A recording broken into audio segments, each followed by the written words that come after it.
membres de la délégation de la FIFA et ceux de la Coca-Cola sont arrivés hier soir à l'aéroport international de Bujumbura. Ils ont été accueillis par le ministre de la Jeunesse, Sport et de la Culture, Jean-Jacques Nyenmigabo, le directeur général de la Boaroudi, ainsi que le président de la Fédération du football du Burundi, Madame Lydian Sekera. Cette délégation en tournée dans les pays d'Afrique a été conduite par après à l'hôtel club du lac Tanganyika où ils étaient conviés à un dîner auquel ont pris part également les hautes personnalités du pays, à savoir le premier vice-président de la République, les membres du gouvernement ainsi que les gouverneurs de province. La soirée a été également agrémentée par les danses traditionnelles.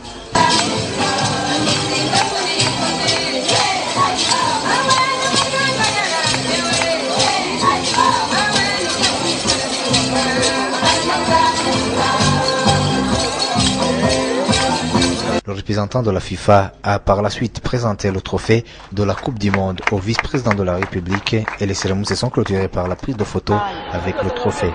Et ce matin, les cérémonies marquant la tournée du trophée se sont poursuivies au stade Prince Rugoi Gasore où le président de la République a soulevé la Coupe du Monde pour la montrer à une foule nombreuse qui était venue voir de près l'authentique trophée. Le président en a profité pour demander aux Burundais s'ils veulent développer réellement le football du Burundi, de mettre des moyens nécessaires pour que le football burundais aille de l'avant.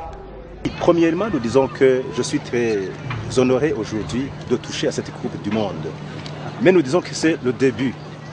En français, comme je l'ai dit hier, il y a quelques jours, quand on voit le bec, on voit le coq tout entier. Ça nous inspire donc en voyant uniquement la Coupe du Monde, on a ce courage de travailler. On a vu dernièrement l'équipe des juniors de moins de 20 ans du Ghana en Afrique qui a remporté la victoire, la Coupe du Monde. Tout est possible en Afrique. Nous disons que pour le cas du Burundi, et en tant qu'amateur du football, moi j'ai joué, je joue toujours, j'ai été entraîneur et je resterai, même ma première fonction de président de la République, et je continue mes services d'anciens entraîneurs et d'anciens joueurs.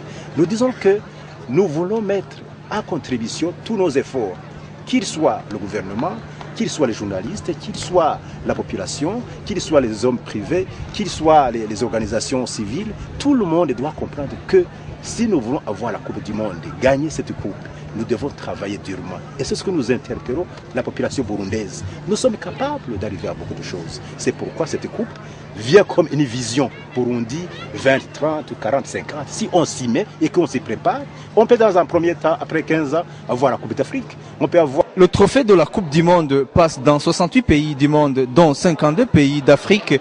À l'heure où nous vous transmettons ces informations, le Burundi est le 32e pays qui accueille la tournée de ce trophée. Après la Zambie, ce trophée arrivera en Afrique du Sud, pays organisateur, le 4 décembre 2009.